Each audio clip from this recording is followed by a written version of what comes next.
에서 5절까지 말씀을 함께 보겠습니다. 우리 한 절씩 교독하고 5절을 함께 읽도록 하겠습니다. 제가 먼저 읽겠습니다. 어리석도다 갈라디아 사람들아, 예수 그리스도께서 십자가에 못 박히신 것이 너희 눈앞에 밝히 보이거늘 누가 너희를 꾀더냐? 내가 너희에게서 다만 이것을 알려 하노니 너희가 성령을 받은 것이 율법의 행위로냐 혹은 듣고 믿음으로냐? 너희가 이같이 어리석으냐? 성령으로 시작하였다가 이제는 육체로 마치겠느냐? 너희가 이같이 많은 괴로움을 헛되이 받았느냐? 과연 헛되냐? 함께요. 너희에게 성령을 주시고 너희 가운데서 능력을 행하시는 이의 일이 율법의 행위에서냐 혹은 듣고 믿음에서냐? 아멘. 우리 좌우 앞뒤에 계시면 인사 한번 할까요? 오랜만에. 사랑합니다. 예, 축복합니다.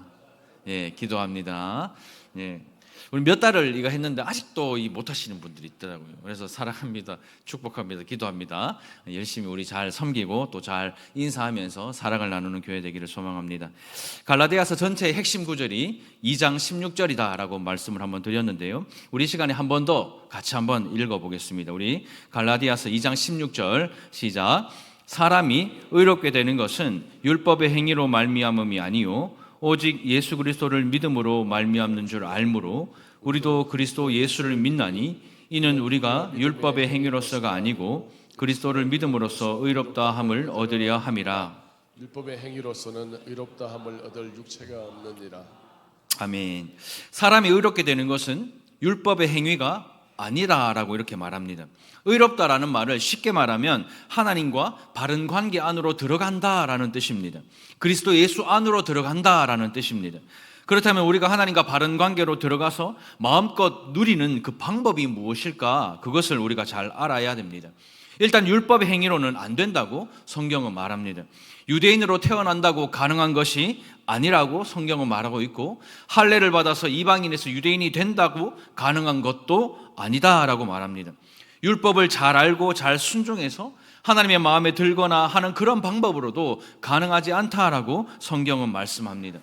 의롭다 하심을 받고 하나님과 바른 관계에 이르는 길은 오직 한 길밖에 없어요. 어떤 길이요?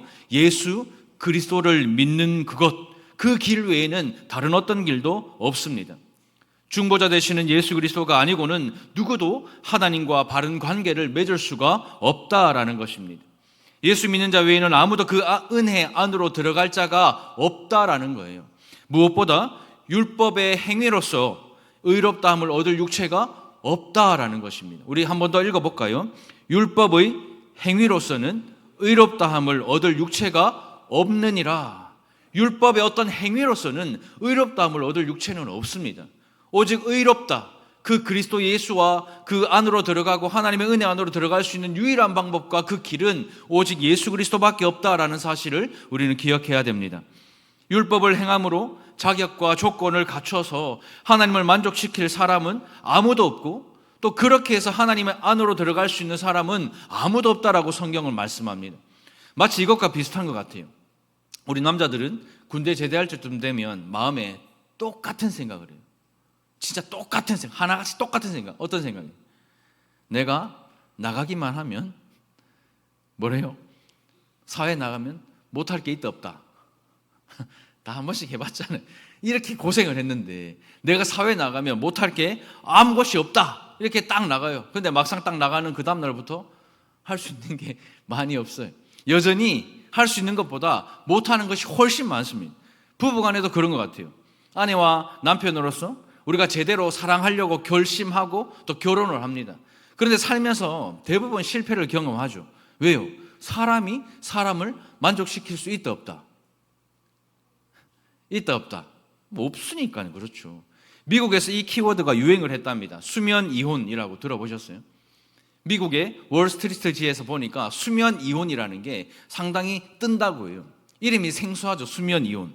뭐 황혼이혼 뭐 이런 건 들어봐도 수면 이혼은 저도 처음 들어봤는데, 근데 우리나라에서는 이미 익숙한 개념이더라고요. 뭘까요? 수면 이혼. 우리나라 말로 바꾸면 각방. 각방이 각방. 이 만족해서 하나 되기 위해 결혼했는데 살다 보니까 만족하지를 못하는 거예요. 그러니 결혼을 해도 각방 쓰는 겁니다.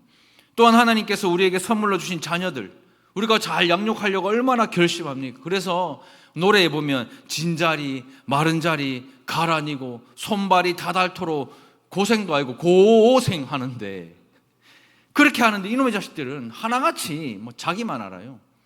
와, 제가 자식 키워서 낳아가지고 키워보니까 와 진짜. 근데 문제는 자식 하나 만족시키는 것도 얼마나 어려운지 몰라요. 특히 우리 집은 뭐 하나 시켜 먹으려고 하면요, 일단 싸움이 일어나. 전쟁. 중식파, 한식파, 잡식파도 있어요. 그러니까 잡식파는 뭐든지 오케이. 누군지 알겠죠?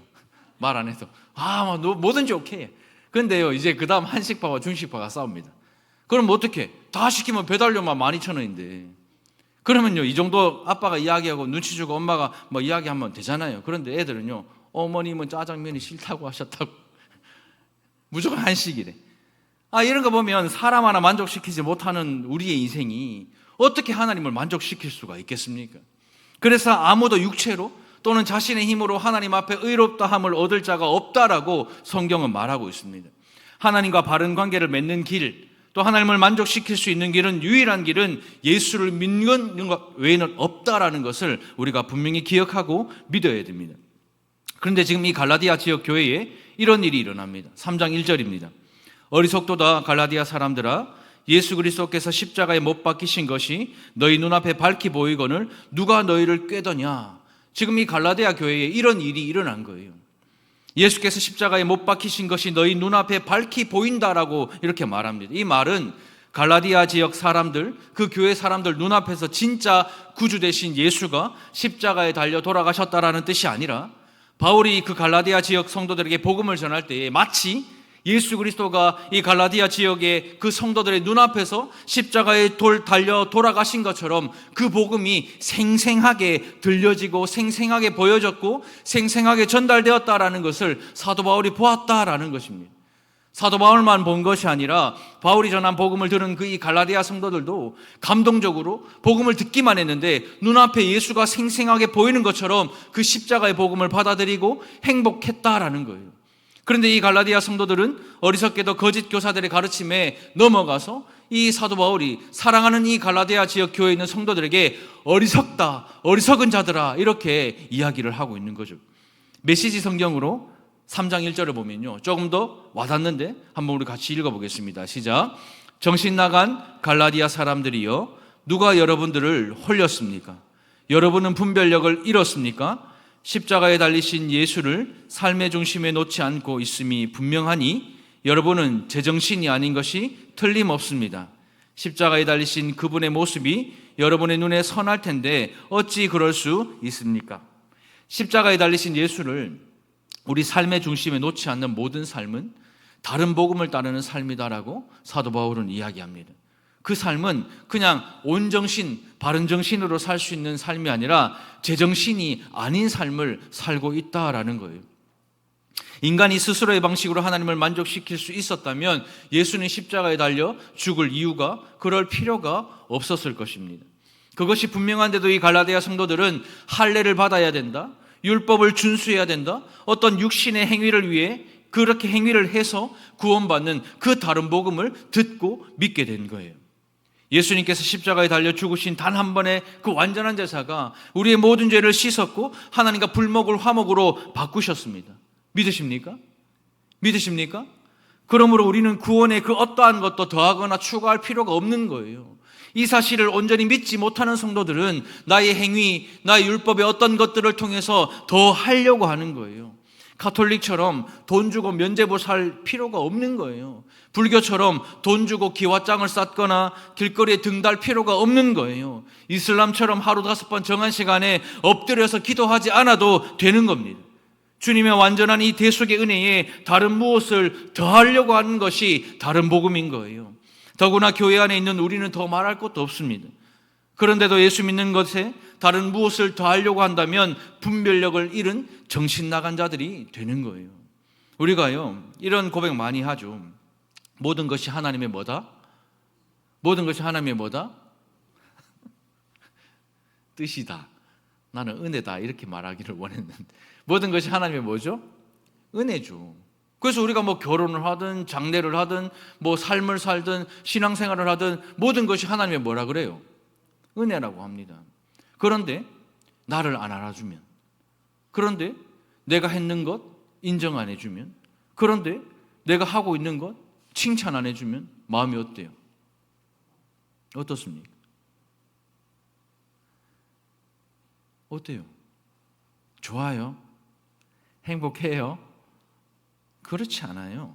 누구나 다 그 마음에 아픔이 있고 슬픔이 있어요. 시험에 들죠. 우리가 신앙생활 하면서 시험 들 때가 참 많습니다. 그런데 그 시험은 사실 그 사람이나 그 사건 때문이 아니에요. 누구 때문이다? 누구 때문이라고요? 나 때문이, 나 때문에.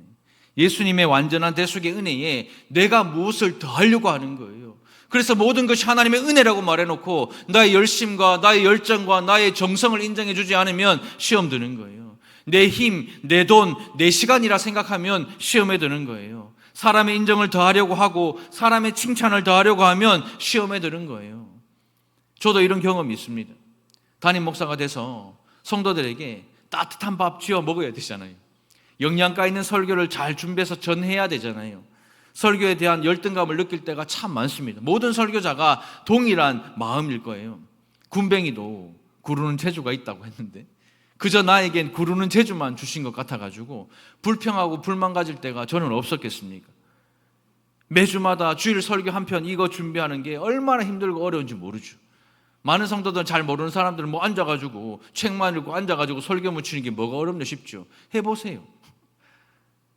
여러분들이 세상 나가서 땀 흘리고 피땀 흘려서 일하는 거 하고 맘먹을 만큼 정말 힘들고 어려운 일이 바로 이 일입니다. 설교를 잘하는 다른 목사님들 보면 쉽게 준비 잘하는 것 같아요. 그래서 저도 뭐 옥하는 목사님 설교하는 방법, 이찬수 목사님 설교하는 방법 막 따라서도 해보고 막 해봤어요. 잘 안 돼. 일단 저는 문과 출신이 아닙니다. 저는 이과 출신이. 일단 내향형이 아니에요. 외향형이에요. 자리에 1시간 이상 앉아 있으면 일단 좀이 쑤셔요. 그래서 제가 고등학교 때 10분을 못 앉아 있었나 봐요. 그런 제가 가만히 앉아서 설교문 쓰는 게 진짜 어렵고 정말 힘들어요.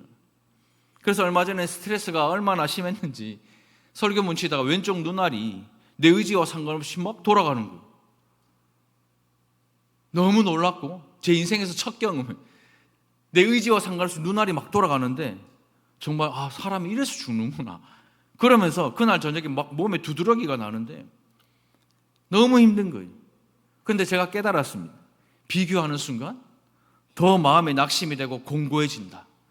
다른 설교자와 다른 사람들과 비교하는 순간 내 삶이 더 힘들어지고 낙심되고 공고해진다는 것을 깨달았어요. 그러면서 이 말씀을 준비하면서 다시 한번 깨달았습니다.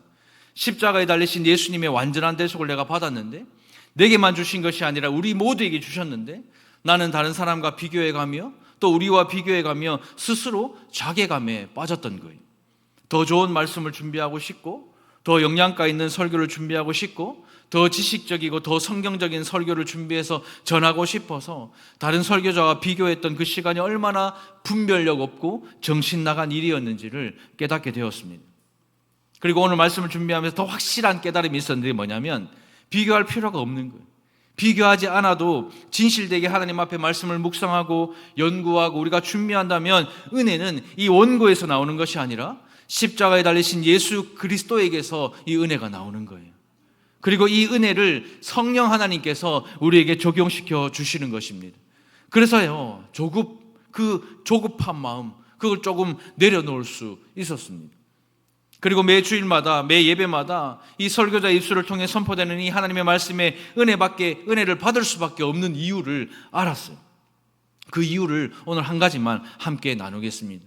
우리가 은혜 받을 수밖에 없는 이유 한 가지, 바로 이것입니다. 같이 한번 읽어볼까요? 시작. 우리에게 주신 선물 성령이에요. 성령 하나님 때문에 우리는 은혜 받을 수밖에 없는 거예요. 사도행전 2장 38절과 39절입니다. 베드로가 이르되 너희가 회개하여 각각 예수 그리스도의 이름으로 세례를 받고 죄 사함을 받으라.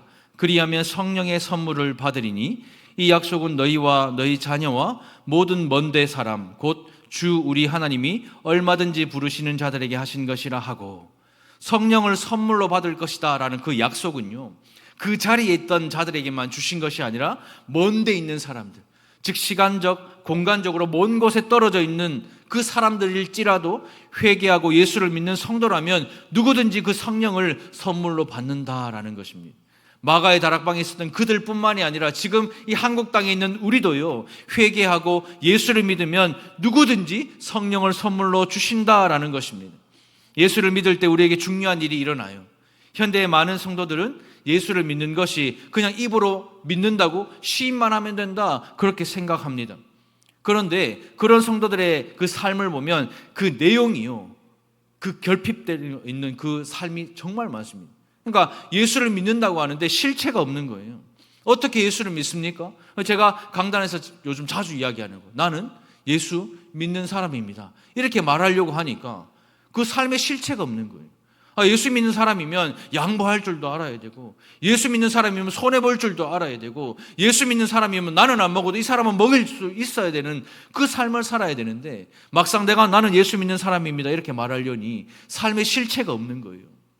그저 입술로만 혹은 머리로만 그저 그렇게 동의하는 정도로만 신앙을 생각합니다. 신앙은 우리의 전 인격, 지성과 또 감성과 의지가 다 포함된 것이 신앙이에요. 나는 예수 믿는 사람입니다, 나 교회 다녀요, 이걸로만 신앙생활 하는 것이 아니라 교회 다닌다면 이렇게 살아야죠.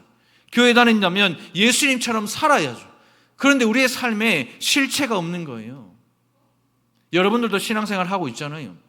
그럼 여러분들의 신앙에 이 실체가 있습니까? 신앙이 이런 내용이 있습니까? 우리가 주님을 믿을 때 모든 죄가 다 용서되고 하나님과 화목하게 되어 그리스도 예수 안으로 들어가는데, 그것을 우리가 그러면 어떻게 알 수 있습니까? 성경이 일단은 말하니까 알 수 있겠죠. 그러나 여기까지는 모든 교인들이 다 아는 사실이에요. 하지만 성경은요, 말만 하는 것이 아니라 내용과 실체를 우리에게 주셨어요. 나는 교회 다닙니다, 나 예수님 믿습니다 라고 말하면 그 말하는 그리스도인에게 실체가 있어야 되는데, 그 실체가 무엇일까요? 그 실체가 바로 오늘 본문에 나오는 3번이나 반복되어 나오는 단어가 있어요. 그 단어가 뭡니까? 뭐죠? 성령이에요. 성령. 우리가 예수를 믿을 때 일어나는 실제적인 실체가 있는데, 그 실체가 누구다? 성령이라. 비록 눈에 보이지 않고 손으로 만져지지 않지만 아주 중요한 실체입니다. 그것은 성령을 선물로 받은 거예요. 모든 진실한 성도는 성령을 선물로 받습니다. 예수를 믿는 것은 우리가 입술로만 시인하는 일이 아니라는 거예요. 그냥 나는 예수 믿습니다, 나 교회 다닙니다, 이것으로 우리의 신앙의 실체가 증명되는 것이 아니라 우리 안에 계신 누구요? 성령 하나님으로 말미암아 우리 신앙의 실체가 드러나는 거예요. 예수를 믿을 때, 우리가 마음으로 믿고 입으로 시인할 때 우리에게 성령을 선물로 주십니다. 이 성령이 우리에게 주어질 때 우리 신앙에 비로소 내용과 실체가 생긴다는 거예요. 어떤 내용과 실체가 생깁니까? 예수님과 니고데모의 대화에 보면 그 힌트가 나오는데, 우리가 거듭날 때 육신에 속한 생명이 아니라 성령이 우리에게 주시는 그 참된 생명을 우리는 공급받아요.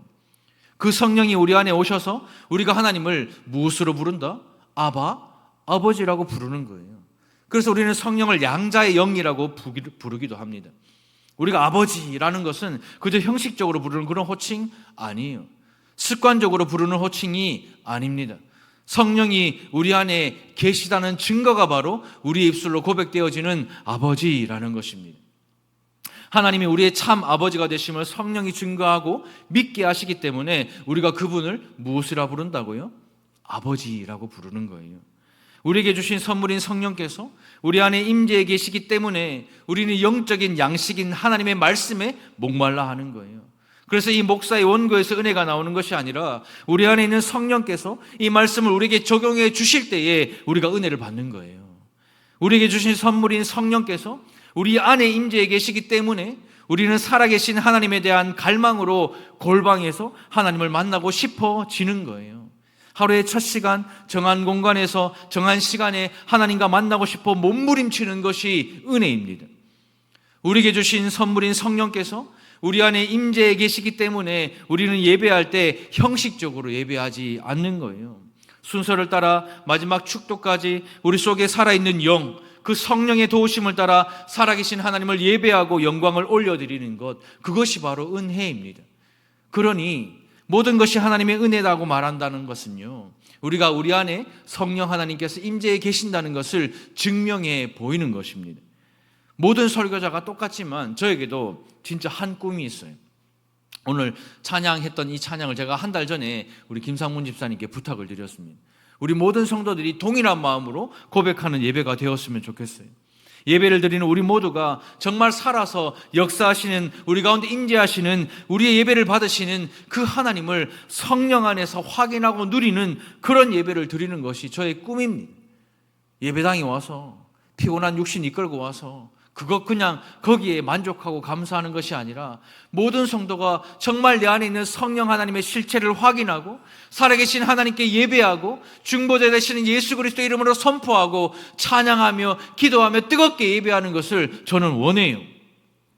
우리의 신앙의 내용과 실체이신 삼위 하나님 앞에서, 그 삼위 하나님 그 안에서 눈치 보지 않고 체면 차리지 않고 그냥 정말 자유함으로 예배하는 것, 그게 정말 저의 소원이고 꿈입니다. 우리가 구원받았다는 것을 무엇으로 확인할 수 있습니까? 열심히 교회 나오는 것? 열심히 봉사하는 것? 열심히 헌신하는 것? 아니에요. 성령께서 우리의 구원을 보증하시기 때문에 우리가 확인할 수 있는 거예요. 에베소서 1장 13절과 14절입니다. 그 안에서 너희도 진리의 말씀 곧 너희의 구원의 복음을 듣고 그 안에서 또한 믿어 약속의 성령으로 인치심을 받았으니 이는 우리 기업의 보증이 돼서 그 얻으신 것을 속량하시고 그의 영광을 찬송하게 하려 하심이라. 우리에게 주신 구원에 대한 보증으로 누구를 주셨다고요? 성령을 주셨다라는 거예요. 이 성령이 우리 안에 계시면서 우리에게 그 구원을 보증해 주시는 거예요. 눈에 보이거나 손에 잡히지는 않지만 하나님의 말씀이 진리인 것을 보여주시는 분이 누구라고요? 성령 하나님이십니다. 또한 우리의 구원에 대한 확신을 주시는 분이 성령이십니다. 구원의 확신이 없다고 말하는 분도 참 많이 있어요. 예수를 믿는 지 참 오래되었는데도 구원의 확신이 있습니까? 물어보면 섣불리 네라고 대답하는 사람 없습니다. 왜 그럴까요? 왜요? 3절입니다. 너희가 이같이 어리석으냐? 성령으로 시작하였다가 이제는 육체로 마치겠느냐? 사도 바울은 이렇게 말하고 있어요. 성도의 삶은 처음부터 끝까지 성령으로 시작해서 무엇으로 마쳐야 된다고요? 성령으로 마치는 것이 성도의 삶입니다. 그래야 죄 많은 이 세상에서 그리스도인답게 살 수 있고 구원의 확신을 가지고 성도답게 살 수 있기 때문에 성령으로 시작했다가 성령으로 마쳐야 되는 거예요. 그런데 갈라디아 성도들은 믿음으로 값없이 은혜로 받은 이 귀한 구원과 성령을 선물 받고도 어리석게도 육신의 길로 다시 돌아가려고 하고 있는 겁니다. 자기를 신뢰하고 자기 공로를 세우고 끊임없이 자기의 자격을 내세워서 하나님 앞에 내가 뭔가 얻어낼 수 있는 것처럼 생각하는 어리석은 길로 다시 돌아가려고 하는 사람들이 이 갈라디아 지역 교회의 성도들이었습니다. 성령이 동행하시고 도와주지 않으면 우리 성도의 삶은 불가능합니다. 성도의 신앙생활은 처음도 믿음으로 시작하고 마칠 때도 믿음으로 마쳐야 되는 거예요. 그런데 갈라디아 성도들은 믿음으로 시작해서 육체로 끝나는 다른 복음, 그 어리석은 길로 가려고 했던 것입니다. 왜 갈라디아 교회 성도들은 육체의 길로 가려고 했을까요? 처음에 그들은 바울이 전한 생생한 복음을 감격적으로 받았어요. 마치 십자가가 눈앞에 있는 것처럼 자격 없는 나를 구원하기 위해 십자가에 죽으셨다는 것을 믿었습니다. 그런데 기대만큼 그 변화가 일어나지 않는 거예요. 기대만큼 내 삶에 어떤 일이 일어나지 않는 거예요.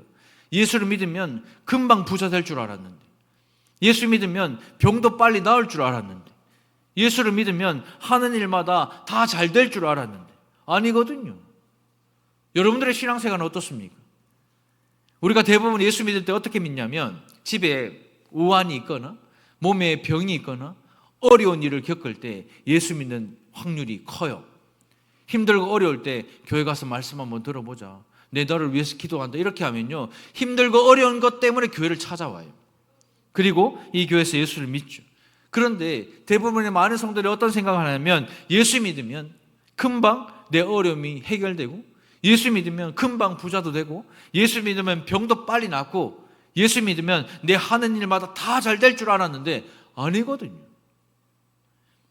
이럴 때 사람들은 낙심하는 거예요. 은혜로 구원받은 우리, 은혜가 아니면 설 수 없는 죄인인 줄 아는 우리이지만 예수를 믿고 난 후에 더 많이 느끼는 것이 뭐냐면 낙심. 예수 믿으면 잘 돼야죠. 예수 믿으면 우리 가정이 행복해야죠. 예수 믿으면 우리 자녀들이 잘 돼야죠. 예수 믿으면 내가 하는 사업 잘 돼야죠. 예수 믿으면 내 건강에 문제 없어야죠. 예수 믿으면 내 모든 관계가 아름답고 행복해야죠. 예수 믿으면 내가 가는 곳마다 즐겁고 행복하고 아름다워야 되는데 그렇지 않거든요. 그러니 뭔가 믿음만으로는 충분하지 않다고 생각이 되는 거예요. 은혜로 충분하지 않다고 생각이 되는 거예요. 이방 종교 보십시오. 자기들이 섬기는 그 신 하나만으로는 충분하지 않는 거예요. 그러니 뭘 더합니까? 자기의 열심을 더하고 자기의 열정을 더하고 자기의 물질을 더하는 거예요. 나중에는 그 이방이 그 신보다 자기가 드린 것이 더 위에 올라가는 거예요. 그게 이방 종교입니다. 우리가 이 복음을 듣고 믿어서 예수 그리스도를 믿는 그 신앙생활하는 우리의 모습은 어떻습니까? 우리 처음 예수 믿을 때 어때요? 저도요, 그렇게 막무가내로 살다가 대학교 4학년 때 진짜 예수님을 인격적으로 만나고 그 주에 교회 와서 예배 드리는데 십자가를 보니까 눈물이 얼마나 많이 나. 그때부터는 십자가만 봐도 막 눈물이 나. 내 때문에 저랬다. 내 때문에 저랬다. 자꾸 그 마음이 내 때문에 예수님이 죽었다. 내 때문에 예수님이 채찍다. 내 때문에 예수님이 옷 벗겨졌다. 내 때문에 예수님이 벌거벗은 채로 십자가에 달려 죽었다. 내 때문이다. 그게 매주일마다 마음에 십자가만 보면 눈물이 나요. 근데 이제 삶을 살고 이제 목사가 되기 전까지 그런 그 과정에 그 삶을 살다 보니까 뭔가가 충분하지 않은 거예요. 그 내가 내 때문에 저렇게 됐으니까 내가 뭘 해야 될 것 같은 거예요. 그잖아요. 다 그런 생각 하시잖아요. 내 때문에 예수님이 죽었으니까 내가 뭐라도 해야 될 것 같아. 그래서요, 얼마나 그때는 그 당시에는 그래도 열심히 한다고 회장도 해보고 교사도 해보고 온갖 걸 다 해봤습니다. 막 진짜로 교회 안에서 할 수 있는 걸 다 해봤어요. 진짜. 그게 또 하나님께 죄송해가지고 제가 사역 시작하면서 청소년 사역 시작하면서 밤잠 안 자가면서 새벽에 출동해가지고 온갖 사람 다 잡아다 보고 때려도 보고 정말 그 한 10년 동안 별짓을 진짜 이 교회에서 다 해봤는데 그런 생각이 드는 거예요. 뭔가 믿음으로 뭔가 은혜로 충분하지 않다. 그냥 내 것을 더 넣어야 된다. 이 생각이 너무 막 넘치는 거예요. 자신의 종교적 열심이 부족한 것 같으니까 율법의 행위로 의롭다함을 받으려고 애를 쓰는 거예요. 그때마다 제가 느꼈고 제가 했던 것이 뭐냐면 시험에 들고 올무에 걸려 넘어지고 육체로 마치는 거. 그거더라고요. 우리에게 선물로 주신 성령으로 말미암아 우리가 믿음으로 시작해서 믿음으로 끝을 맺는 성도들 되시기를 주님의 이름으로 축원합니다. 믿음 외에 은혜 외에 다른 어떤 것이라도 여기에 들어간다면 우리는 시험에 들고 올무에 걸려 넘어지고 육체로 마치게 될 것입니다. 말씀을 맺겠습니다. 특별하게 다른 사람보다 나은 것이 없어도 돼요. 그렇다고 내가 특별하지 않아도 됩니다. 왜냐하면 주님 한 분 외에는 우리가 자랑할 것이 있다 없다 없기 때문입니다. 이 시대 교회와 성도들이 이것 때문에 비난받는 거예요. 이것 때문에 시험에 들고 이것 때문에 올무에 걸려 넘어지고 이것 때문에 성령으로 시작했다가 육체로 마치게 되는 겁니다. 이것은 어리석은 짓이고 정신 나간 짓이라고 사도 바울은 우리에게 권면합니다. 자기 공로를 쌓는 어리석은 신앙생활 내려놓으십시오. 교회 와서 뭘 잘하려고 하지 마세요. 인정받으려고 하지 마세요. 하나님이 예수 믿는 우리에게 주신 선물인 성령, 그 성령으로 충만하세요. 그러면 되는 것입니다. 교회는요, 나오지만 아직 그 선물 풀어보지 못한 교인들이 너무나도 많아요. 오늘 이 말씀을 통해서 그 선물을 한번 풀어보십시오. 그리고 성령으로 말미암아 교인이 아니라 신자가 되십시오. 더딘 것 같지만 완전한 구원으로 우리를 데리고 가시는 하나님을 신뢰하십시오. 주의 은혜에 감사하고 성령의 충만함으로 어리석은 길로 가지 않고 끝까지 믿음의 경주를 잘 달리는 저와 여러분들 되시기를 주님의 이름으로 축원합니다. 우리 말씀을 생각하면서 우리 시간 함께 기도하기를 원하는데요, 우리 한번 이렇게 기도하면 좋겠습니다. 처음 우리 예수 믿을 때와 지금이 얼마나 많이 다릅니까? 처음 예수 믿을 때는요, 예수님 한 분이면 좋게요. 예수의 십자가 그 은혜 하나면 족한데 시간이 지나가고 직분을 받고 내가 이 교회에 어느 정도 자리에 위치해 있으면 그걸로 부족한 것 같아요. 뭔가 믿음으로 충분하지 않은 것 같고 은혜로 충분하지 않은 것 같은 생각이 드는 거예요. 그런데 오늘 성경은 말합니다. 이것은 어리석은 것이고 정신 나간 짓이다. 우리에게 주신 성령 하나님 그 한 분이면 족합니다. 그 성령의 충만함이면 우리 교회는 하나님께 칭찬받는 교회와 성도들이 될 줄로 믿습니다. 우리 한번 이 시간 기도하기를 소망하는데요, 예수 믿고 큰망 부자 안 돼도, 예수 믿고 병 빨리 안 나도, 예수 믿고 하는 일마다 다 잘 안 돼도 내 안에 계신 성령 하나님 한 분으로 만족합니다. 그러니 날마다 성령으로 충만한 그 은혜와 축복을 내게 허락하여 주시옵소서. 우리 이 시간 주여 은혜를 주시옵소서. 우리 한번 부르짖고 함께 기도하겠습니다. 주여 은혜를 주시옵소서. 아버지